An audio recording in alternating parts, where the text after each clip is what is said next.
फिर पात झड़नता यूं कहे सुन भई तरवर राय। अब जैसे कोई बड़े पूरे परिवार में कोई सदस्य बीमार हो जाता है, रोगी हो गया, असाध्य रोग हो गया, और डॉक्टर ने बता दिया 10 दिन का मेहमान है या 1 महीने का मेहमान है, उस समय उसकी क्या स्थिति होती है? रिलेटिव आकर इकट्ठे होने लग जाते हैं, परिवार के सदस्य भी आसपास बैठ जाते हैं। तब वो खुद सोचता है कि अब के बनेगी, मेरे साथ कहां जाऊंगा। तो यहां उदाहरण दे रहे परमात्मा के पात जड़नता यूं कहे सुन भई तरवर राय। हे वृक्ष, यानी वृक्ष समझो एक परिवार, एक पत्ता टूट के जा रहा है वो सदस्य परिवार का, और वो खुद कह रहा है कि ना जाने कहां गिरेंगे जाए, अब के बिछड़े फिर नहीं मिलेंगे, ना जाने कहां गिरेंगे जाए। तो फिर जो कुल के लोग बैठे होते हैं वो एक सांत्वना दिलाते हैं और क्या कहते हैं, भाई यहाँ तो सब नहीं मरना है, ना कोई रहा, 2 दिन आगे पीछे भी ये तो सब नहीं जाना है, परमात्मा का विधान है, चिंता ना कर, जो होनी थी होगी। बस इतना संतोष देकर हम उसका दिल डांटते हैं। ऐसे ही उदाहरण दे रहे परमात्मा कि वृक्ष कह रहा है, वो तरवर कह रहा है, तरवर कहता पात से सुनो पात एक बात, यहाँ की यह रीति है एक आवत एक जात। दादा मर गया, पोता पैदा हो गया, 50-60 वर्ष वो पोता नाच कूद लेगा, फिर वो मरेगा, उसका पोता तैयार हो गया। तो परमात्मा कहते ये क्या जीवन है तुम्हारा, तुम इसी को फाइनल मान लिया। इसका एक विकल्प है, अभी तक नहीं था, अब इसका अल्टरनेट प्राप्त है, फिर इसको ग्रहण करो। जब तक हमारे साथ धोखा हुआ सो हुआ, अब तो सतर्क हो जाओ। ये जीवन नहीं है, ये संसार ठीक नहीं है, ये आपका नहीं है। काया तेरी है नहीं, ये माया कहां से हो, चरण कमल में ध्यान रखो हो, इन दोनों को खो। जब तेरा शरीर तेरा नहीं, मूर्ख तो कोठी और बंगलो नारी बैंक बैलेंस ना अपना क्यों करमान बैठा, यह बुद्धि कहां भ्रष्ट हुई तेरी। जब काया तेरी है नहीं, ये माया कहां से हो, चरण कमल में ध्यान रखो, भगवान की भक्ति करते रहो। तेरे पास माया है, इसको सदुपयोग कर, इसका अहम मत बना, इसमें ममता मत रख, या तेरी नहीं है। ऐसे समझ ले जैसे होटल में जाकर रेस्टोरेंट में कोई सेठ व्यक्ति रह रहा है, वहां की कुर्सी मेज पलंग टीवी सारा कुछ उपलब्ध है, आपको एसी लगा है, कूलर लगे हैं, पंखे लगे हैं, ट्यूब है, आप उनको प्रयोग कर रहे हैं, करते रहो, क्योंकि आपका जो रेंट लग रहा है, किराया चलते समय आपका नहीं है। वो कदे उन कुर्सियां अपने समझ बैठे और उस टीवी ने उठा कर चालन दे, कोई नहीं जान देगा वहां से। तो ऐसे ही संसार में रहिएगा आप एक होटल की तरह, जैसे होटल में आप रह रहे उसी सुविधा आपको प्राप्त है, लेकिन जो मूल उद्देश्य है आपका उस होटल में रहने का, वो मत भूलिए। होटल में कौन जाता है रेस्टोरेंट में? जैसे व्यापारी लोग गए दूर देश में जाकर वहां होटल में धर्मशाला में कमरा किराए पर ले लिया, उद्देश्य क्या उनका जाने का? क्या उन कुर्सी मेज पलंगों पर लेटा रहने का थोड़ा ही है। उसका उद्देश्य है कि मैं बिजनेस करूं, अच्छा सौदा खरीदूं और बेचूं, और धनी होकर के लाभ प्राप्त करके मैं धनी बनकर वापस लौटूं। तो जो सेठ साहूकार जो पूंजी लेकर गया था, उस पूंजी से उसने सौदा किया और दुगने तिगने चुगने करके अपने घर पे आ गया, तो साहूकार कलाया। और उसका दूसरा साथी उतने पैसे पूंजी लेकर गया था, वो सारा दिन मस्ती मारता रहा, घुटी छुटी लावर सो जावे, और उन सारे सोफे और पलंग को अपना मान बैठा हो नशे में। जब उसकी पूंजी नष्ट हुई, जो ले गया था सौदा करने के लिए, तो उसके बाद उसको धक्के मारकर बाहर निकाल दिया गया रेस्टोरेंट से, क्योंकि वो कंगाल हो गया। और जो उद्देश्य लेकर गया था वो किया नहीं, तो वो फिर मजदूर लगता है आके किसी साहूकार के। इसके विषय में परमात्मा हमें याद दिलाते हैं ये सौदा फिर नाही संतो, यो सौदा फिर नाही। ये सौदा फिर नाही रे संतो, यो सौदा फिर नाही। लोहे जैसा ताव जात है, लोहे जैसा ताव जात है, काया दे सराही रे संतो, यो सौदा फिर नाही। तीन लोक और भवन चतुर्दश, तीन लोक और भवन चतुर्दश, सब जग सौदे आही रे संतो, यो सौदा फिर नाही।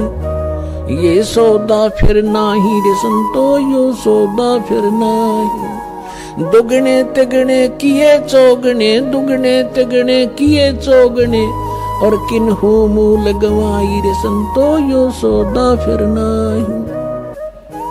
यो सौदा फिर नाही रे संतो, यो सौदा फिर नाही। यो दम टूटे पिंडा फूटे, ये दम टूटे पिंडा फूटे, हो लेखा दरगाह माही रे संतो, यो सौदा फिर नाही। ये सौदा फिर नाही रे संतो, यो सौदा फिर नाही। जा दिन की मोए डरनी लागे, जा दिन की मोए डरनी लागे, लज्जा रे अकनाही रे संतो, यो सौदा फिर नाही। यो सौदा फिर नाही रे संतो, यो सौदा फिर नाही।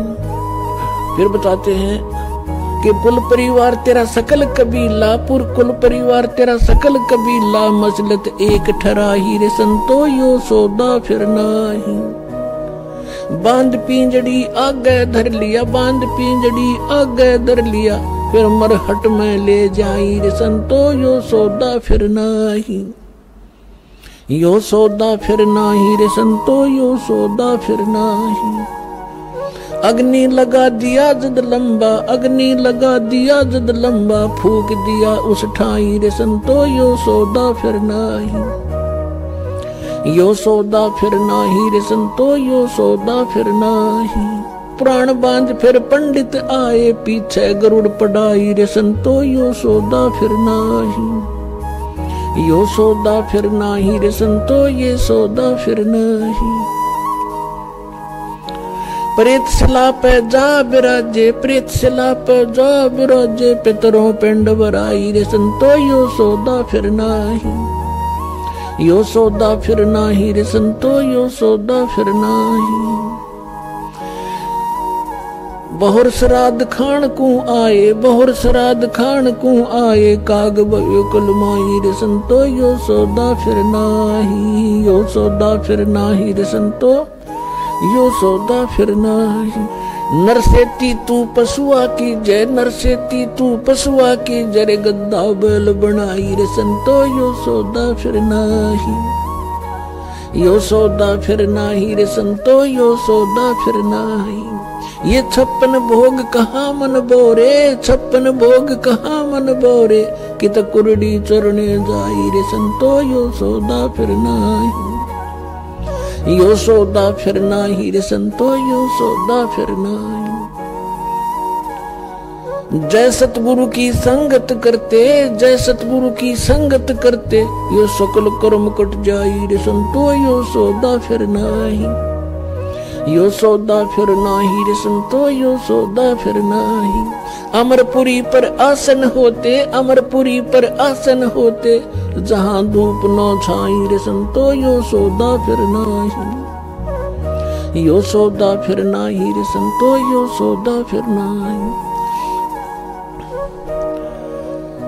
अपने आत्माओं, इस वचन में अमृतवाणी के अंदर आदरणीय गरीबदास साहिब जी ने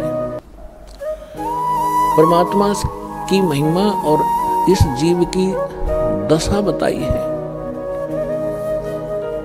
जैसा भी आपको एग्जाम्पल दिया था कि दो साहूकार पैसे लेकर गए थे उद्देश्य बिजनेस बढ़ाने के लिए, एक ने उद्देश्य पूरा किया, एक ने घूटी लाई सो गया। जिसने दुगने तिगने कर लिए वो तो सेठ बन गया, और जिसने घुटी लाई बकवाद करी घड़ी वो टोटे मार कर मजदूर लगा। तो यहाँ बताते हैं कि लोहे जैसा ताव जात है, ये काया देश राही।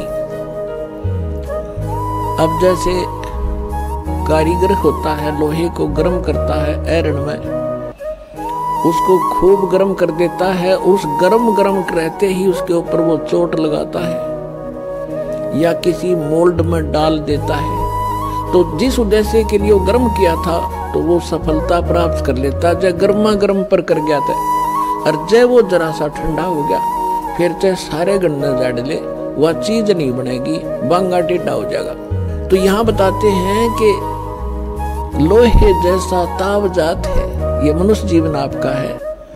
जब तक ये मनुष्य जीवन है आपका लोहा गर्म है, और इस गर्म लोहे पर ये चोट लागी राम नाम की सत्संग की, तो आपका उद्देश्य पूरा हो जाएगा जिसके लिए मनुष्य शरीर मिला था। और ये हो गया ठंडा, इसको देंगे फूक, फिर बनेगा गदा। या सुंदर शरीर हानि, बांगा टेढ़ा मुंह हो गया, कोई गधे का, कोई बंदर का, कोई कुत्ते का, कोई धूम लगाए फिर रहे होंगे हम। तो इन कष्टों को याद दिलाया जाता है, इसके साथ साथ इसका एक समाधान भी इसमें बताया जाएगा। क्या बताते हैं? 3 लोक और भवन चतुर्दश, ये 14 लोक और 3 लोक 14 भवन के सब अपना वर्क डन किया हुआ प्राप्त कर रहे।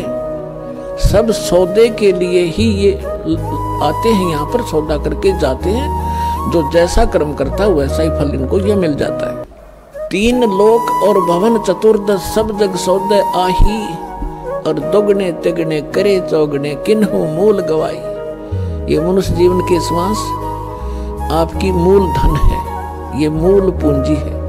जो अच्छी आत्माएं हैं, जो सत्संग में आते हैं, उनको परम संत मिल जाते हैं, शास्त्र उनको साधना प्राप्त हो जाती है, और मर्यादा में रहकर अपने उद्देश्य को ना भूलकर आजीवन भक्ति करते हैं, तो वो दुगने तिगुने चौगुने कर लेते इस मूल धन के।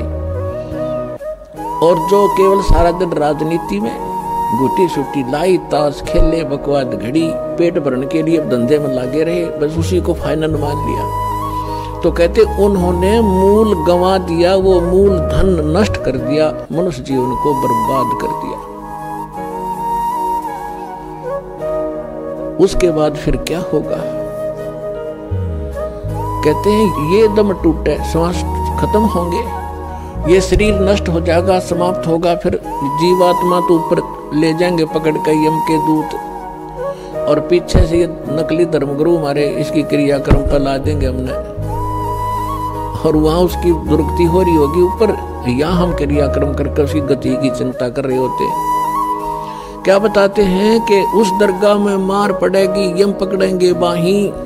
जिन्होंने परम संत सतगुरु रूप में प्राप्त नहीं हुए, सत्साधना नहीं की, उनको यम के दूत पकड़ कर ले जाते हैं। और जिनको संत मिल गए, सत्साधना कर रहे हैं, उनको यम के दूत नहीं ले जाते, उनको जहाज में बिठाकर भगवान ले जाता है। कबीर साहब कहते हैं आए हैं सो जावेंगे ये राजा रंग फकीरे, एक सिंहासन चढ़ चले एक जूड़े जात जंजीरे। आने और जाने में बहुत अंतर रहेगा।